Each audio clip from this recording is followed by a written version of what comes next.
கோலார் தங்கவயலில் முதலாக aqua under water டூனர் expo மற்றும் family fun fair exhibition மக்கள் பயன்பாட்டிற்கு துவங்கப்பட்டுள்ளது.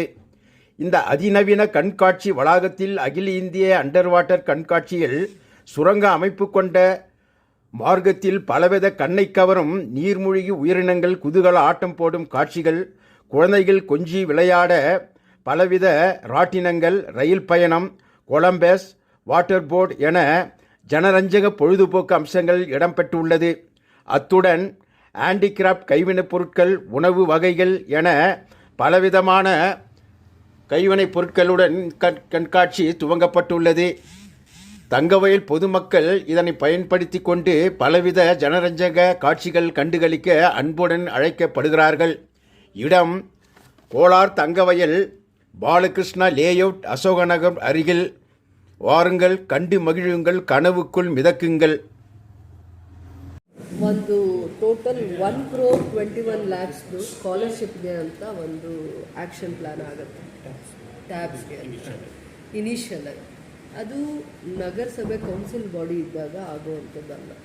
ನಗರಸಭೆ ಕೌನ್ಸಿಲ್ ಬಾಡಿ ಅಥವಾ ಅಧ್ಯಕ್ಷರು ಪ್ರೆಸಿಡೆಂಟ್ ಇರುವಂಥ ಸಂದರ್ಭದಲ್ಲಿ ಆಗಲ್ಲ. DC ಅಡ್ಮಿನಿಸ್ಟ್ರೇಟರ್ ಇರುವಂಥ ಸಂದರ್ಭದಲ್ಲಿ ಸ್ಕಾಲರ್ಶಿಪ್ಗೆ ಅಂತ ನಾವು ಅಮೌಂಟು ಪಕ್ಕಕ್ಕಿಟ್ಟಾಗ ಸೊ ನಮಗೆ ಬರೋ SFC, 15 ಫೈನಾನ್ಸು ಈ ಎಲ್ಲ ಅಮೌಂಟನ್ನು ಮುನ್ಸಿಪಲ್ ಫಂಡು 3 ಜಾಯಿನ್ ಮಾಡಿದಾಗ SFC,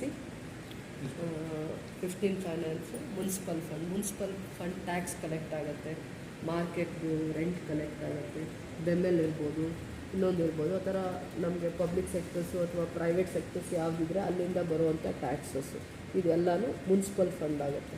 ಟ್ಯಾಕ್ಸ್ ಕಲೆಕ್ಟ್ ಮಾಡೋದು, ಇಂಡಿವಿಜುವಲ್ ಟ್ಯಾಕ್ಸ್ ಕಲೆಕ್ಟ್ ಮಾಡೋದು, ಮಾರ್ಕೆಟಲ್ಲಿ ರೆಂಟ್ ಕಲೆಕ್ಟ್ ಮಾಡೋದು, ಅದು ಮುನ್ಸಿಪಲ್ ಫಂಡ್.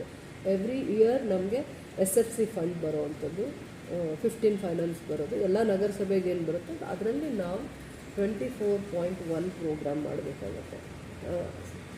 ಬಿಲೋ ಪಾವರ್ಟಿ ಲೈನಲ್ಲಿ SC/ST ಮಕ್ಕಳಿಗೆ. ಅದಾದಮೇಲೆ 7.5 ಪ್ರೋಗ್ರಾಮ್ ಬಂದುಬಿಟ್ಟು ಮೈನಾರಿಟಿ, ಕ್ರಿಶ್ಚಿಯನ್, ಮುಸ್ಲಿಂ ಮಕ್ಕಳು, OBC ಅವ್ರಿಗೆ ಮಾಡಬೇಕಾಗುತ್ತೆ. ಆಲ್ಮೋಸ್ಟ್ ಅದರಲ್ಲಿ 31.2 ಪ್ರೋಗ್ರಾಮ್ಸು. ಅಂದರೆ ನಮಗೆ ಬರೋವಂಥ ಎಲ್ಲ ಅಮೌಂಟಲ್ಲಿ ಗೌರ್ಮೆಂಟಿಂದ ಬರೋವಂಥ ಅಮೌಂಟು, ಮುನ್ಸಿಪಲ್ ಫಂಡು ಎಲ್ಲ ಸೇರಿಸಿ ಆ ಅಮೌಂಟಲ್ಲಿ ನಾವು ಇಷ್ಟು ಶೇರ್ ಅಂತ ತೆಗಿಬೇಕಾಗುತ್ತೆ. ಅದು ಈ 1,21,00,000. ಯಾವಾಗ DC ಅವ್ರ ಅಡ್ಮಿನಿಸ್ಟ್ರೇಟರ್ ಇರುವಂಥ ಸಂದರ್ಭದಲ್ಲಿ ನಾವು ಮೆರಿಟ್ ಸ್ಟೂಡೆಂಟ್ಸ್ನ ಐಡೆಂಟಿಫೈ ಮಾಡಬೇಕು, ಮೆರಿಟ್ ಸ್ಟೂಡೆಂಟ್ಸ್ಗೆ ಪ್ರಮೋಟ್ ಮಾಡಬೇಕು. So you have to give below poverty ಲೈನಲ್ಲಿರೋರಿಗೆ ಟ್ಯಾಬ್ಸೇ ಕೊಡಬೇಕು. ಮೆರಿಟ್ ಸ್ಟೂಡೆಂಟ್ ಒಂದು ತಾಲೂಕು 100 ಜನ ಇರ್ತಾರೆ, ನೀವು ಅದನ್ನೇ ಮಾಡಬೇಕು ಅಂತಂದ್ಬಿಟ್ಟು ಒಂದು ಮೀಟಿಂಗ್ ಮಾಡಿ, ಬರೀ KGF ಮಕ್ಕಳಿಗೆ ಮಾಡಲ್ಲ, ಕೋಲಾರ್ಗೆ ಮತ್ತು ಮುಳಬಾಗಲ್ಗೆ ಇನ್ನೂ ಬೇರೆ ಪ್ಲೇಸಸ್ಗೆ ಅವರು ಒಂದು BEOಸ್ನ ಕರೆದು, ನಗರಸಭೆಯಿಂದ ಕಮಿಷನರ್ನ AW ಅವ್ರನ್ನ ಕರೆದು ಒಂದು ಮೀಟಿಂಗ್ ಮಾಡ್ತಾರೆ. ಅಲ್ಲಿ ಒಂದು ಡಿಸಿಷನ್ ತಗೊಳ್ತಾರೆ, ಅಲ್ಲಿ ಅವರು ಕನ್ಕ್ಲೂಷನ್ಗೆ ಬರ್ತಾರೆ. ಸೊ ಅದಾದಮೇಲೆ ಇನ್ಸ್ಟ್ರಕ್ಷನ್ಸ್ ಕೊಡ್ತಾರೆ. ಇಲ್ಲಿ ನಗರಸಭೆಗೆ, ಕೋಲಾರ ನಗರಸಭೆಗೆ ಇಂಥವ್ರಿಗೆ ನಾನು ಹೇಳಿದ್ದೀನಿ, ಅಲ್ಲಿಂದ ಟ್ಯಾಕ್ಸ್ ಸಪ್ಲೈ ಮಾಡ್ತಾರೆ, you have to do the tender ಅಥವಾ ಆ್ಯಕ್ಷನ್ ಪ್ಲ್ಯಾನ್ ಎಲ್ಲ ಮಾಡಿಕೊಡಿ ಅಂತಂದ್ಬಿಟ್ಟು ನಮಗೆ 31 ಲ್ಯಾಕ್ಸ್ದು ಮಾತ್ರ ಟ್ಯಾಕ್ಸ್ಗೆ ಲಿಮಿಟ್ ಮಾಡ್ತಾರೆ. ಅದಾಗಿದ ತಕ್ಷಣ ಅವ್ರು ಅದು ಪ್ರಪೋಸ್ ಮಾಡಿದ ತಕ್ಷಣ 15 ಡೇಸಲ್ಲೋ 1 ಮಂತಲ್ಲೋ ನಮ್ಮದು ಕೌನ್ಸಿಲ್ ಬಾಡಿ ಪ್ರೆಸಿಡೆಂಟ್ದು ಎಲೆಕ್ಷನ್ಸ್ ಆಗುತ್ತೆ, ಪ್ರೆಸಿಡೆಂಟ್ ಬರ್ತಾರೆ. ಆ್ಯಸ್ ಸೂನ್ ಆ್ಯಸ್ ಪ್ರೆಸಿಡೆಂಟ್ನ ನಾವು ಎಲೆಕ್ಟ್ ಮಾಡಿ ಆದಮೇಲೆ ಕೌನ್ಸಿಲ್ ಬಾಡಿದು ಫಸ್ಟ್ ಮೀಟಿಂಗಲ್ಲಿ 35 ಕೌನ್ಸಿಲರ್ಸು ಬಂದು ಸ್ಕಾಲರ್ಶಿಪ್ ಅಂದರೆ 10th standard, PUC, diploma, ITA, engineer, doctor ಯಾರೇ ಮೆಡಿಕಲ್ ಓದಲಿ, ಗೌರ್ಮೆಂಟ್ ಇನ್ಸ್ಟಿಟ್ಯೂಷನ್ ಐದರ್ ಪ್ರೈವೇಟ್ ಇನ್ಸ್ಟಿಟ್ಯೂಷನಲ್ಲಿ ನಾವು ಸ್ಕಾಲರ್ಶಿಪ್ಪೇ ಕೊಡಬೇಕು. We will not propose for the tabs. ಒಂದು 1000 ಸ್ಟೂಡೆಂಟ್ಸ್ಗೆ ಅನುಕೂಲ ಆಗೋದಕ್ಕಿಂತ ಇಡೀ KGFಲ್ಲಿ 3000 ಸ್ಟೂಡೆಂಟ್ಸ್ಗೆ ಇದು ಅನುಕೂಲ ಆಗುತ್ತೆ. 10th ಆದಮೇಲೆ ಎಷ್ಟೋ ಜನ ಫ್ಯಾಮಿಲೀಸ್ಗೆ ಫೀಸ್ ಎವ್ರಿ ಇಯರ್ ಕಟ್ಕೊಂಡು ಬಂದರೆ ಅದು ಮೊದಲಿಂದನೂ ನಾವು ಅದೇ ಸಿಸ್ಟಮ್, ಅದೇ ಕಲ್ಚರ್ನ ಫಾಲೋ ಮಾಡ್ಕೊಂಬಂದಿರೋದು ಅಂತ ಅದನ್ನು ರಿಜೆಕ್ಟ್ ಮಾಡ್ತಾರೆ. ಏನು ಹಿಂದೆ DC ಕೊಟ್ಟಿರುವಂಥದ್ದು. ಸೊ ಫಸ್ಟಲ್ಲಿ ಫೈನಲ್ ಆಗುವಂಥ 125 ಸ್ಟೂಡೆಂಟ್ಸ್ ಬಿಟ್ಟರೆ, 31 ಲ್ಯಾಕ್ಸ್ದು ಬಿಟ್ಟರೆ ಮಿಕ್ಕಿದ್ದು 90 ಲ್ಯಾಕ್ಸ್ ಏನು ಅಮೌಂಟ್ ಇತ್ತು ಸ್ಕಾಲರ್ಶಿಪ್ಪು, ಅದು ಹಾಗೆ ನಾವು ರಿಟೇನ್ ಮಾಡ್ಕೊತೀವಿ. It is only for the scholarship. 5 years ಹಿಸ್ಟ್ರಿಯಿಂದ ಕೋವಿಡ್ ಸಂದರ್ಭದಲ್ಲಿ ನಾವು ಈ ಸಿಸ್ಟಮ್ನ ಫಾಲೋ ಮಾಡ್ಕೊಂಬಂದ್ವಿ. ಅದು ಸ್ಕಾಲರ್ಶಿಪ್ಗೆ 90 ಲ್ಯಾಕ್ಸ್ ರಿಸರ್ವ್ ಆಗುತ್ತೆ.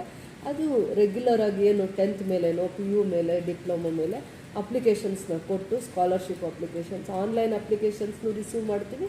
ಥ್ರೂ ಕೌನ್ಸಿಲರ್ಸು ಅಪ್ಲಿಕೇಶನ್ ಬಂದು ಫಸ್ಟ್ RTGS ಮಾಡ್ತಿದ್ವಿ ಕಾಲೇಜ್ ಪ್ರಿಮಿಸಿಸ್ಗೆ, ಪ್ರೈವೇಟ್ ಇಲ್ಲಿ, ಗೌರ್ಮೆಂಟ್ ಇನ್ಸ್ಟಿಟ್ಯೂಷನ್ಸಲ್ಲಿ. ಅದೇ ಸಿಸ್ಟಮ್ಗೆ ನಾವು ಬೋರ್ಡಲ್ಲಿ, ಕೌನ್ಸಿಲ್ ಬಾಡಿಯಲ್ಲಿ ಡಿಸಿಷನ್ ತೊಗೊತೀವಿ. ಸೊ ಅದನ್ನೇ ನಾವು ಪ್ರಪೋಸಲ್ DC ಕಳಿಸ್ತೀವಿ, ಇಲ್ಲಿಂದ ಕೌನ್ಸಿಲ್ ಬಾಡಿಯಲ್ಲಿ ಈ ಡಿಸಿಷನ್ ಆಗಿದೆ ಅಂತ. But first initially we have DC ಅವರು ಇನ್ಸಿಸ್ಟ್ ಮಾಡಿರೋ ಅಂಥ 125 ಸ್ಟೂಡೆಂಟ್ಸ್ದು ಆ ಟ್ಯಾಬ್ ಕೊಡಬೇಕು ಮೆರಿಟ್ ಸ್ಟೂಡೆಂಟ್ಸ್ಗೆ. We have to promote the merit students ಅಂತ ಅವರು ಏನು ಒತ್ತಾಯ ಮಾಡಿಸಿದ್ರು. ಆ ಒಂದು ಪ್ರೋಗ್ರಾಮಲ್ಲೂ ಕೂಡ ಥ್ರೂ BU 50%, 40% ಅವರು ಮಾಡಿದ್ದಾರೆ. 60% ನಮ್ಮ ವಾರ್ಡ್ಸ್ ಆ್ಯಂಡ್ ಕೌನ್ಸಿಲರ್ಸು 10th ಮಕ್ಕಳು, ಮೆರಿಟ್ಸ್ ಮಕ್ಕಳು ಎರಡೆರಡು ಸ್ಟೂಡೆಂಟ್ಸ್ನ ಅವರೇ ಮಾಡ್ತಾಯಿದ್ದಾರೆ. 70 ಸ್ಟೂಡೆಂಟ್ಸ್ನ ರೆಕಗ್ನೈಸ್ ಮಾಡ್ತಾ ಇರೋವಂಥದ್ದು ಮೈನಿಂಗ್ ಏರಿಯಾ, ನಾನ್ ಮೈನಿಂಗ್ ಏರಿಯಾ,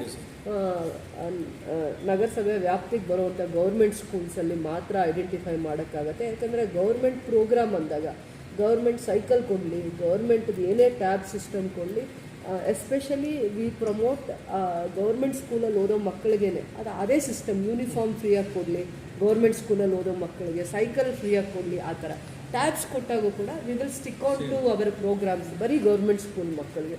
ಸೊ ಹಾಗಾಗಿ ಎರಡೆರಡು ಸ್ಟೂಡೆಂಟ್ಸ್ನ ಕೌನ್ಸಿಲರ್ ಕೊಡ್ತಾ ಇದ್ದಾರೆ. ಅದರ ಜೊತೆಯಲ್ಲಿ BO ಜೊತೆ ಕೂತ್ಕೋತಾರೆ. ಮಿಕ್ಕಿದ 50 ಸ್ಟೂಡೆಂಟ್ಸ್ನ ಯಾರು ಎಜುಕೇಷನ್ ಡಿಪಾರ್ಟ್ಮೆಂಟ್ ಕೊಡುತ್ತೆ ಅವ್ರ ವಾರ್ಡಲ್ಲಿದ್ದಾರೆ, ಅವ್ರ ಗಮನಕ್ಕೆ ತರ್ತೀವಿ. ನಮ್ಮ ಕೌನ್ಸಿಲರ್ಸ್ ಯಾರ್ಯಾರಿದ್ದಾರೆ ಅವ್ರ ಗಮನಕ್ಕೆ ತಂದೆ ಮಾಡ್ತೀವಿ. So this is the system. ನಾವು ಗೌರ್ಮೆಂಟ್ ಸಿಸ್ಟಮಲ್ಲಿ ಕೆಲಸ ಮಾಡ್ತಾ ಇರೋದು. It is not a individual opinion. ನಾನು ಇನ್ಸ್ಟ್ರಕ್ಷನ್ ಕೊಡ್ತಿದ್ದೀನಿ ಅಥವಾ ಒಂದು ಕಮಿಷನರ್ ಅವರಷ್ಟು ಗೌರೇ ಅಥವಾ ಒಂದು AWE ಅವರಷ್ಟು ಗೌರೇ ಡಿಸಿಷನ್ಸ್ ತಗೊಂಡು ಮಾಡುವಂಥ ಪ್ರೋಗ್ರಾಮ್ಸ್ ಅಲ್ಲ. It is a collective decisions and ಗೌರ್ಮೆಂಟ್ದು ಗೈಡ್ಲೈನ್ಸ್ನ ಫಾಲೋ ಮಾಡೇ ಮಾಡಬೇಕಾಗುತ್ತೆ. ಓಕೆ, ಈಗ ಮೇಡಮ್ ಅವರು ಏನು ಎಲ್ಲ ಹೇಳಿದ್ರು ಅದಕ್ಕೊಂದು ಪಾಯಿಂಟ್ ಆ್ಯಡ್ ಮಾಡ್ಕೊತಾ ಇದ್ದೀನಿ. ನಾವು ಎಲ್ಲ ಡಿಸ್ಕಷನ್ ಮಾಡಿದಾಗ ಇದು jump ಪೋರ್ಟಲ್ಲಿ tender ಕರೆದಿರೋವಂಥದ್ದು L1, L2, L3, L4 ಯಾರು L1 ಇರ್ತಾರೋ ಅವರಿಗೆ ನಿಯಮಾನುಸಾರ ನಾವು ಅವ್ರಿಗೆ ಟೆಂಡರ್ ಕೊಟ್ಟಿರ್ತೀವಿ. ಏನು ರೇಟ್ಸ್ ಕೋಟ್ ಮಾಡಿರ್ತಾರೆ ಡಿಸ್ಟಿಕ್ ಲೆವೆಲಲ್ಲಿ ಅಪ್ರೂವ್ ಆಗಿರುತ್ತೆ ಆ ರೇಟ್ಸು. ಅದಲ್ಲದೆ ಎಕ್ಸ್ಟೆಂಡೆಡ್ ವ್ಯಾರಂಟಿ ಕೂಡ ಕೊಡೋಕ್ಕೆ ಅವರು ಕಾಂಟ್ರಾಕ್ಟರ್ ಸಮ್ಮತಿಸಿದ್ದಾರೆ. ಇನ್ನೊಂದು ವಿಷಯ ಏನಂದರೆ ಈ ಟ್ಯಾಬಲ್ಲಿ ಲರ್ನಿಂಗ್ ಮೆಟೀರಿಯಲ್ ಕೂಡ ಇರುತ್ತೆ. 8th ಸ್ಟ್ಯಾಂಡರ್ಡ್ ಆಗಿರ್ಬೋದು, 9th to 10th learning material ಇರೋಂಥದ್ದು. ಇನ್ನೊಂದು ವಿಚಾರ 128 GB ಮೈಕ್ರೋ SD ಕಾರ್ಡ್ ಕೂಡ ಈ ಟ್ಯಾಬ್ ಒಳಗಡೆ ಬರೋವಂಥದ್ದು. ಅದಲ್ಲದೆ ಈಗ ಮೇಡಮ್ ಅವ್ರು ಹೇಳಿರೋ ಹಾಗೆ ಕೌನ್ಸಿಲರ್ಸ್ನ ಸಹಯೋಗದೊಂದಿಗೆ, ಅದಲ್ಲದೆ ಎಜುಕೇಷನ್ ಡಿಪಾರ್ಟ್ಮೆಂಟ್ ಸಹಯೋಗದೊಂದಿಗೆ ಇದು ನಾವು ಈ ಕಾರ್ಯಕ್ರಮ ಮಾಡಬೇಕು ಅಂತ ಮೇಡಮ್ ಅವರು ನಮಗೆ ಇನ್ಸ್ಟ್ರಕ್ಷನ್ಸ್ ಕೊಟ್ಟು. ಒಟ್ಟು ಎಷ್ಟು ಜನಕ್ಕೆ? 128 ಮಾತ್ರ ಕೊಡ್ತಾರೆ. 70 ನಮ್ಮ ನಗರಸಭೆ ಪ್ರತಿ ಕೌನ್ಸಿಲರ್ಗೂ ಎರಡೆರಡು ಅಪ್ಲಿಕೇಶನ್. ಅಂದರೆ 70 ನೀವು ಗೌರವಾನ್ವಿತ ಸದಸ್ಯರು ಸೆಲೆಕ್ಟ್ ಆ ವಾರ್ಡ್ನಲ್ಲಿ ಎರಡು, ಆ ವಾರ್ಡಲ್ಲಿ ಒಂದು ವಾರ್ಡ್ಗೆ ಎರಡು.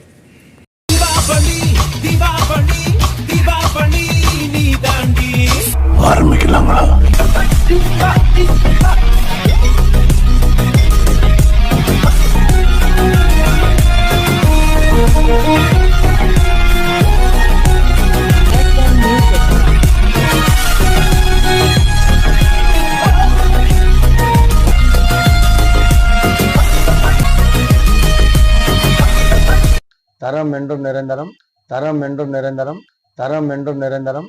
வாங்க.